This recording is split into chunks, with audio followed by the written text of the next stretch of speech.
Joining us now, it's been a couple of weeks, my good friend Curtis Ellis, the president in Davos. He's not really interested in this impeachment stuff.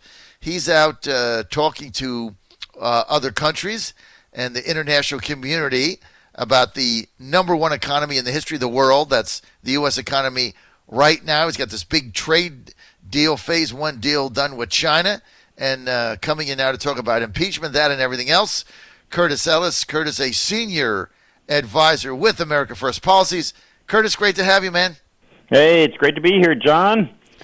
I'm jealous. You're going to Iowa. You're going to be on we're going to Iowa. We're going to Iowa. Iowa. Oh man, I want to go with you. That'd be great. You got to come, man. We got a See bus. the Bernie I got people. a bus going, and we're going to be following the Democrats. We're going to be talking. We love doing this because we love to talk to Democratic voters and get them to tell us why they're voting for certain people. And it doesn't matter that they don't like Trump or whatever. It's irrelevant to me. You really have to understand what other people are saying. That's how you get a convo going. That's how you understand where their thinking is. And I find that interesting. So we're looking forward to that. We're going to start with the Trump rally in Des Moines. And then our bus schedule will take us where the action is. We don't know where from day to day. No. But yeah, I remember when we were in New Hampshire in 2016. That was great. Met the homeless for Bernie people. That was great. I mean, hey, remember we walked by and we went to New Hampshire. Remember we got there like on a Saturday. Remember we took a walk to the local Dollar General, and we're walking by a park, and there was all these homeless people, and they had Bernie signs, and there's one guy's got a handmade sign. It said, vote for Bernie Sanders. We want more free stuff. Right. It's great. It captured the entire campaign platform right there. Oh, my God. And we stayed in that hotel. What was it? A Hotel 8 or a Hotel 8? It was the No TV Motel. It was great. Yeah. Oh, it was the that Hot Sheets Motel. It was wonderful. Oh, my. It was like 40 minutes out is all we could get. And Jim Gilmore was there. I mean, it was the A-team. Oh, my God. I'd meet him at 4:30 a.m. I was getting ready to do my show, which was downtown, 35 minutes away in the snow. And he was going out to shake hands of factories. And, of course, they had a Mr. Coffee Maker. Right. And he wanted to get the one cup of coffee before it was drained, God. And that was it. They made one Mr. Coffee pot. That was it. So That's it. You had to get there early. That was too funny. Well, I hope you're doing better this time. I hope this bus tour sounds great. It sounds great. Well, we'll see. The best laid plans of mice and men oft go astray. But it's funny, though, Curtis. I mean, you've been working with me a long time. Like the people that are running this, that we engage to do this, they want details. And I mean, it's like you don't understand. So Ann says you don't understand the John Fredericks Radio Network.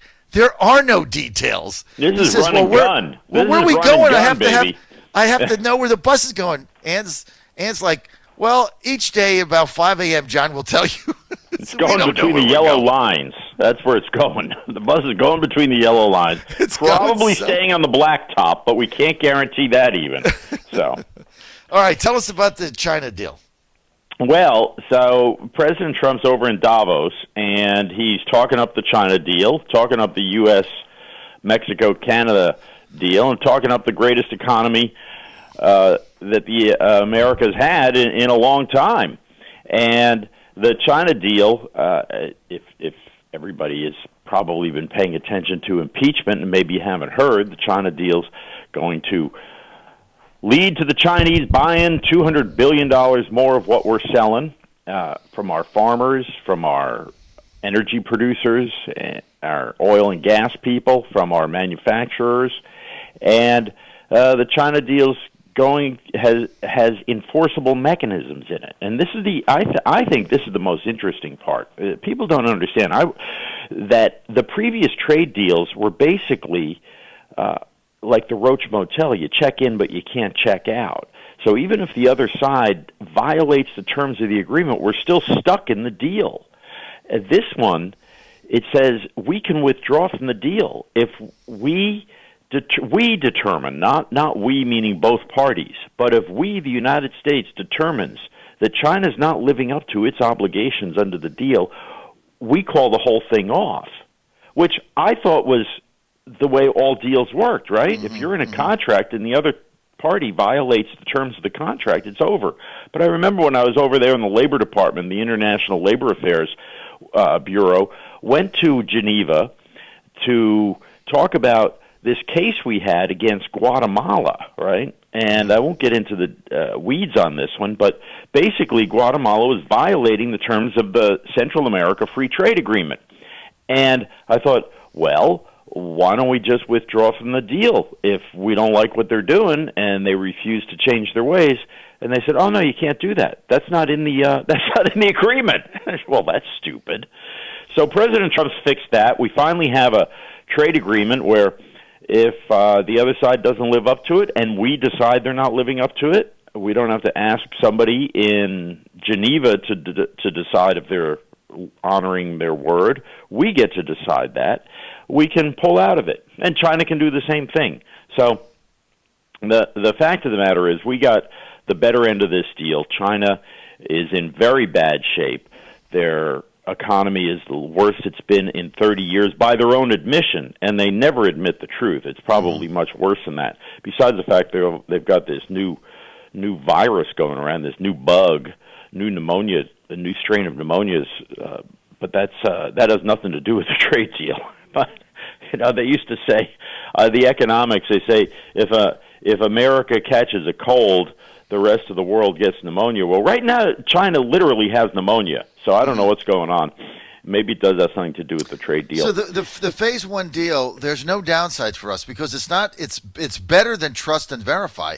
It's like trust, but you still pay, until we decide not to charge you, right? Because the tariffs are still in place. We still have 25% tariffs on a big chunk of China's imports to the United States, and another 7.5% tariffs on another tranche, another bunch of stuff they sell us. So we didn't get rid of the tariffs, so we're collecting money from the Chinese, and don't let anybody tell you that consumers are paying for these tariffs, because we're not. There's absolutely no evidence of that.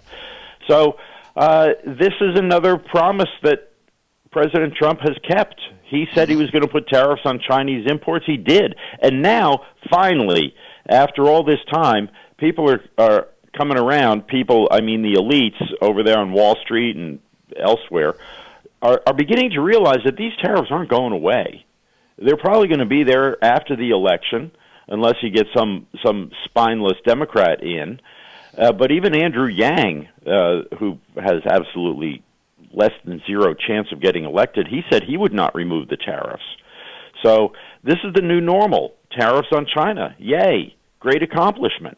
I sometimes, really, John, you and I, we wondered, there were plenty of days we wondered if we'd ever see a day like this, where the American government had the backbone to put tariffs on China and not let them sell their stuff in here tax-free and destroy American jobs. Well, we've seen the day. The day is here. The day has come thanks to a man named Donald J. Trump. When does the sale start? Like when do the farmers start selling this stuff, right? When do they start buying it? Oh, it's going to be early next year. There is a provision in the agreement that says the sales can be timed to market conditions, right? So what that means is, look, any buyer of agricultural goods waits for the price to go up or go down, right? It's like, I want to buy it when it's cheapest. So they're going to wait to see, well, what do the futures look like? So if the future price looks like the price of soybeans is going to be lower in March, they're going to lock in their purchases for March. So that is specifically in there, but it does require them to make these purchases over the next 2 years. And if they don't, then we call the whole deal off, call the whole thing off. So, again, we have absolutely no downside. They have to buy the stuff. They're still paying the tariffs. I mean, this is probably the greatest trade deal in the history of anyone that we've ever made, because all we do is win. It's a win-win. And actually, no deal is bad if it's a win, is good if it's a win-lose. It's a win for China because China gets to buy good stuff from us, right?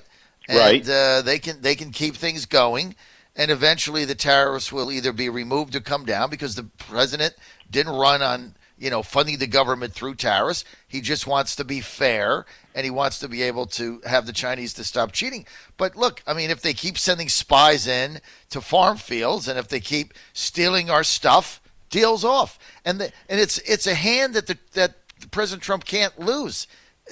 Because he's got the economy, he's got the trade deficit, which is going the other way. China needs the money, they need the cash in, they need to buy our stuff.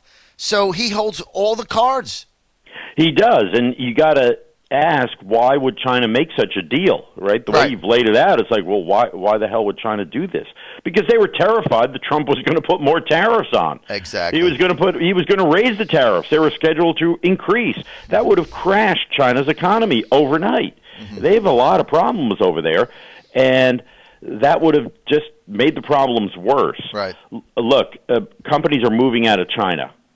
That is a fact. Mm-hmm. Our trade deficit with China is down double digits because we're not buying stuff from China. Companies are moving out. They got the message. Not a good place to do business. Get out of town. And they're getting out of town. They're moving elsewhere. Apple is now building a plant in Vietnam. They're going to start making their iPhones and their other junk in Vietnam rather than China because China's a bad place to do business. Mm-hmm. So the exodus has begun from China. China knows that. And the last thing they needed was put the foot on the gas pedal and accelerate the exodus. Mm-hmm. And that's what they were afraid of. And meanwhile, China is still sending spies over. There was a very interesting piece the other day.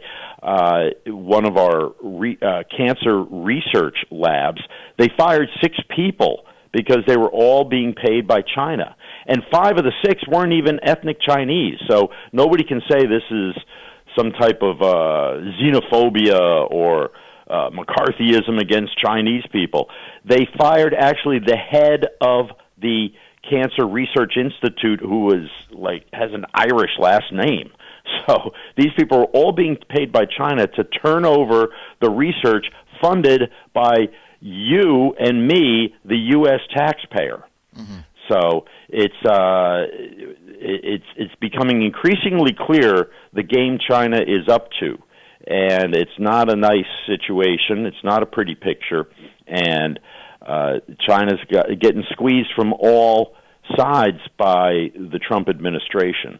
Finally, the United States government is waking up, and that's a great accomplishment that President Trump has woken up the world.